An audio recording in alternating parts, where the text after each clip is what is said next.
Hi, എല്ലാവർക്കും നമസ്കാരം. അപ്പോൾ 3 വീൽ ഡ്രൈവിൻ്റെ പുതിയൊരു വീഡിയോയിലേക്ക് സ്വാഗതം. അപ്പോൾ ഇന്നത്തെ നമ്മുടെ വീഡിയോ എന്ന് പറയുന്നത് എൻ്റെ പുറകെ കിടക്കുന്നത് TVS കിങ്ങിൻ്റെ LPG വാഹനമാണ്. അപ്പോൾ LPG ആണെങ്കിലും CNG ആണെങ്കിലും അതിൻ്റെ ടയർ റൊട്ടേഷനെ കുറിച്ചിട്ടൊരു വീഡിയോ ആണ് അപ്പോൾ ഇന്നത്തെ വീഡിയോ. അപ്പോൾ ടയർ റൊട്ടേഷൻ എത്ര കിലോമീറ്ററിൽ ചെയ്യണം, എങ്ങനെ ചെയ്യണം, ഏതൊക്കെ ടയർ ഏതൊക്കെ പൊസിഷനിലേക്കാണ് ഇടേണ്ടത് എന്നതിനെക്കുറിച്ചിട്ടൊരു കംപ്ലീറ്റ് വീഡിയോ ആണ്. അപ്പോൾ വീഡിയോ എല്ലാവരും പൂർണ്ണമായിട്ട് കാണാൻ ശ്രമിക്കണം. പിന്നെ നമ്മുടെ ചാനൽ ആദ്യമായിട്ടാണ് കാണണമെങ്കിൽ ചാനൽ സബ്സ്ക്രൈബ് ചെയ്ത് നമ്മളെ സപ്പോർട്ടും ചെയ്യണം കേട്ടോ. അപ്പോൾ നമുക്ക് നേരെ വീഡിയോയിലോട്ട് പോകാം. TVS വാഹനത്തിൻ്റെ ടയർ റൊട്ടേഷൻ്റെ ഫുൾ ഡീറ്റെയിൽസ് വണ്ടിയുടെ റൈറ്റ് സൈഡിൽ ഫ്രണ്ടിലെ ഡൂമിലായിട്ട് കമ്പനി സ്റ്റിക്ക് ചെയ്തിട്ടുണ്ട്. സംശയമുള്ളവർക്ക് എപ്പോഴെങ്കിലും നോക്കണമെങ്കിൽ നോക്കിയിട്ട് ഇതനുസരിച്ച് ടയർ റൊട്ടേഷൻ ചെയ്യുക. ഇതനുസരിച്ച് എങ്ങനെയാണ് ടയർ റൊട്ടേഷൻ ചെയ്യേണ്ട രീതി എങ്ങനെയാണെന്നുള്ളത് ഞാൻ ഇനി വീഡിയോയിൽ. TVS വാഹനത്തിൻ്റെ പുള്ളിങ് വരുന്നത് ലെഫ്റ്റ് സൈഡിലോട്ടാണ് ചെറിയൊരു പുള്ളിങ് ഉള്ളത്. അതായത് കൈവിട്ട് ഓടിക്കുന്ന സമയത്ത് ഒരല്പം ഫ്രണ്ടിലേക്ക് മാറിയിട്ട് ലെഫ്റ്റിലേക്കായിട്ടാണ് വണ്ടി നീങ്ങി പോകുന്നത്.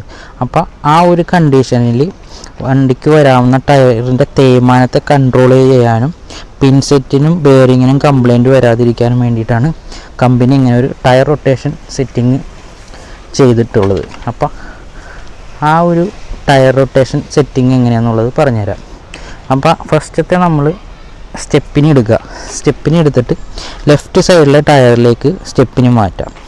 ഇനി ലെഫ്റ്റ് സൈഡിൽ അയച്ചിട്ടുള്ള ടയർ നേരെ ഫ്രണ്ട് വീലിലേക്ക്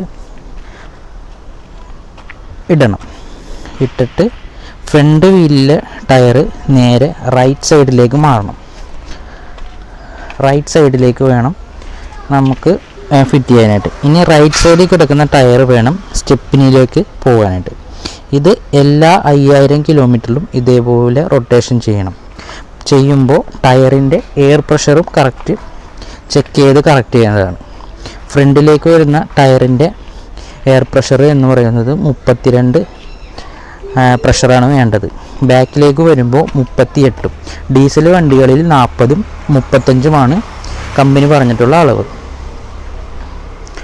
അപ്പം ഇത്രയും കാര്യങ്ങളാണ് നമുക്ക് ഇന്നത്തെ ഈ വീഡിയോയിൽ ഉൾക്കൊള്ളിക്കാനുള്ളത്. അപ്പോൾ ഇനി ടയർ റൊട്ടേഷൻ ചെയ്യാതെ ഓടുന്നവർ ഉണ്ടെങ്കിൽ ഇനി എല്ലാ 5000 കിലോമീറ്ററിലും ടയറിൻ്റെ പ്രഷറും അതുപോലെ തന്നെ ടയർ റൊട്ടേഷനും നിർബന്ധമായിട്ടും ചെയ്യേണ്ടതാണ്. എന്തുകൊണ്ടെന്നാൽ ടയറിൻ്റെ തേയ്മാനം കുറയ്ക്കാനും ബെയറിങ്ങുകൾക്കും ആംബുഷിനും കംപ്ലൈൻറ്റ് വരാതിരിക്കാനും വേണ്ടിയിട്ടാണ് കമ്പനി ഇങ്ങനൊരു സിസ്റ്റം കൊണ്ടുവന്നിട്ടുള്ളത്. അപ്പോൾ വീഡിയോ ഇഷ്ടപ്പെട്ടാൽ ലൈക്ക് ചെയ്യാനും ഷെയർ ചെയ്യാനും കമൻറ്റ് ചെയ്യാനും മറക്കണ്ട. ഇനി ചാനൽ ആദ്യമായിട്ട് കാണുന്നവരാണെങ്കിൽ ചാനൽ സബ്സ്ക്രൈബ് ചെയ്യാനും മറക്കണ്ട. അപ്പോൾ ഇനി അടുത്തൊരു വീഡിയോയുമായിട്ട് വരുന്നതുവരെ ടാറ്റ.